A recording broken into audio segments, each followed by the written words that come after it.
जम्मू कश्मीर के deputy CM Surinder Chaudhary ने केंद्र को सलाह दी है कि पाकिस्तान से बातचीत शुरू की जाए। उन्होंने कहा कि अगर भारत पाकिस्तान के साथ क्रिकेट खेल सकता है और अफगानिस्तान के विदेश मंत्री भारत आकर बातचीत कर सकते हैं तो पाकिस्तान से बात करने में भी कोई बुराई नहीं है।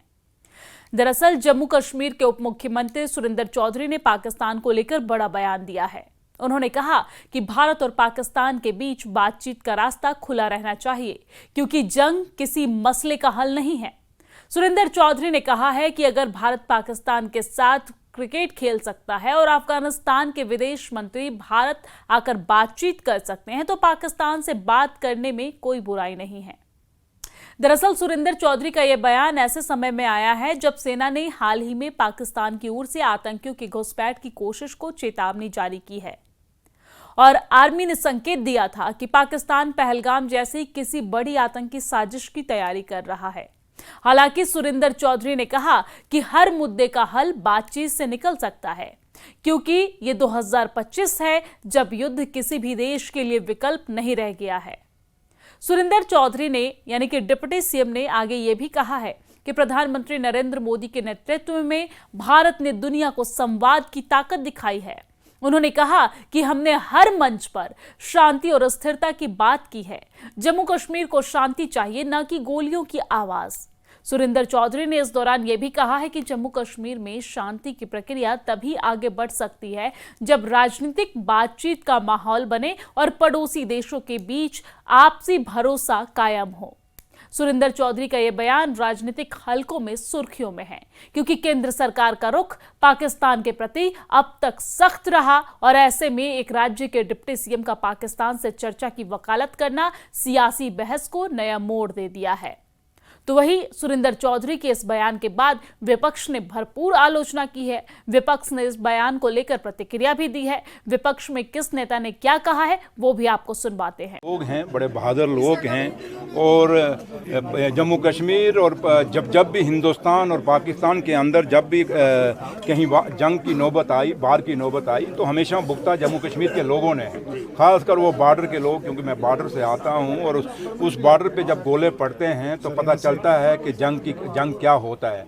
ये वो लोग चस्के लगाते हैं, वो दिल्ली में बैठ के या जम्मू की कनक मंडी में बैठ के चस्के लगाते हैं और इस पर जब ड्रोन थोड़ा सा घूमा था ऊपर तो पता लगा कि क्या होता है। इसलिए ये कहना बड़ा आसान है और टीवी रूमों में बैठ के वहाँ उसके टीवी के उस आप रूम के अंदर, कमरे के अंदर बैठ के हम बड़ी बड़ी ढीकें मारते हैं। ये जो बातें करते हैं इनको कहना एक दिन बॉर्डर पे खड़े होकर देखो। तो लिहाजा क्या जनरल साहब क्या कहते हैं, ये आज की स्टोरी नहीं, हमारे लिए आम चीज़ है और 47 से लेके आज तक जम्मू कश्मीर ने ये देखा है और देखते देखते स्टेट से हम यूटी बन गए हैं। इसलिए जम्मू कश्मीर के लिए कोई नई बात नहीं और ना हम जम्मू कश्मीर के लोग बहादुर हैं, जम्मू कश्मीर के लोग देशभक्त हैं। जम्मू कश्मीर के लोगों ने हमेशा तिरंगा ऊंचा रखा है और जब भी जंग हुई हम हमेशा अपनी फ़ौजों के पीछे खड़े रहे। तो लिहाजा लेकिन फिर भी कहूँगा कि जंग किसी मसले का हल नहीं।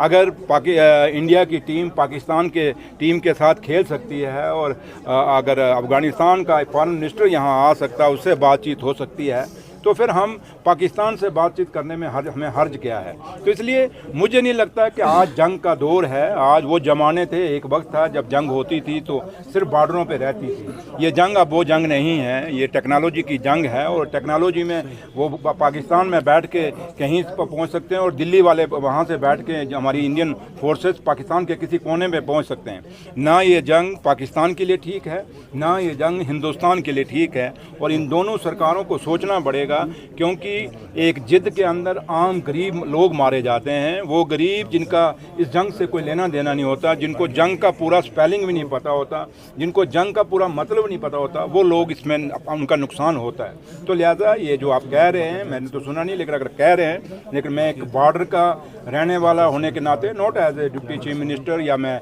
नौशहरा का MLA होने के नाते, बल्कि मैं नौशहरा का एक बाशिंदा होने के नाते, वहाँ का नागरिक होने के नाते, क्योंकि मैं ALC में आता हूँ, बॉर्डर के बिल्कुल एक्सट्रीम पे आता हूँ, मेरा घर है, तो इसलिए हम समझ सकते हैं ये दर्द क्या होता है। इसलिए ये खबर चटपटी हो सकती है ये पाकिस्तान जनरल साहब क्या कह रहे हैं, एक खबर एक टीआरपी बढ़ाने के लिए अच्छी हो सकती है, लेकिन उस गरीब को पूछना जो आप भी जब ऑपरेशन सिंदूर के बाद जिनके मकान टूट गए थे, घर टूट गए थे, अभी तक उनको कोई मुआवजा नहीं मिला है, उनके बच्चों को जिनको जख्मी हुए उनको क्या मिला है। इसलिए जिस तन लागे वो तन जाने, क्या जाने पीर पराई। तो इसलिए ये बातें हैं, और जंग कोई अच्छी चीज़ नहीं है, जंग नहीं होनी चाहिए। आप यही दुआ करें। और जहाँ तक बंकर का ताल्लुक है, ऑनरेबल होम मिनिस्टर साहब हिंदुस्तान के उन्होंने वादा किया है कि हर घर में हम बंकर देंगे।